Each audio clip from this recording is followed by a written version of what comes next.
Isang napakagandang hapon po sa inyong lahat. Narito ko ngayon para sa update ng mga lotto result ng PCSO. Kaya naman, ihanda na ang inyong mga ticket para sa ating 2pm lotto draw ng 2D Lotto at 3D Lotto ngayong araw. Huwag na nating patagalin pa. Here's our lotto result. For 2D Lotto, the winning numbers are 15 and 4. In exact order. Pwedeng manalo ng 4,000 pesos pag nag-match ang iyong mga number in exact order. 2,000 pesos naman para sa Rambolito System Play. Para naman sa 3D Lotto, the winning numbers are 7, 4, and 5. In exact order.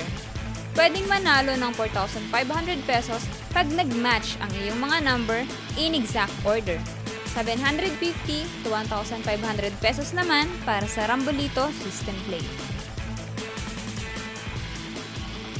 Para naman sa may mga STL ticket, kaninang 10:30 AM STL Departmentalized Draw for Visayas excluding Guimaras, Negros Occidental, and Bacolod City, here's the winning number.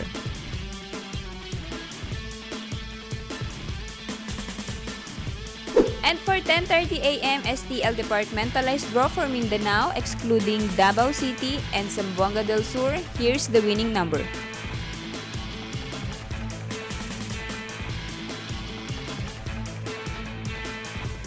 Po ay babala sa ating mga lotto players. Ang lotto ay live na binobola kaya wala pong nakakaalam ng mga number na lalabas.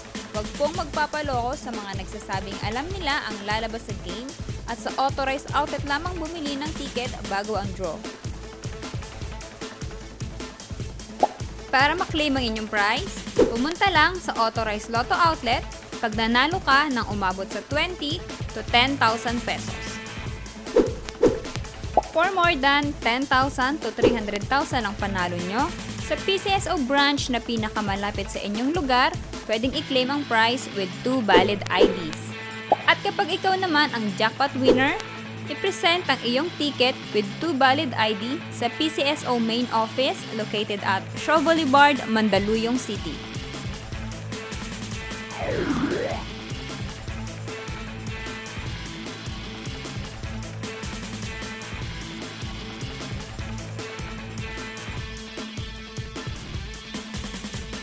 Congratulations po sa lahat ng ating winners at magkita-kita tayo mamayang 5pm draw ng ating 2D Lotto at 3D Lotto. Maraming salamat po.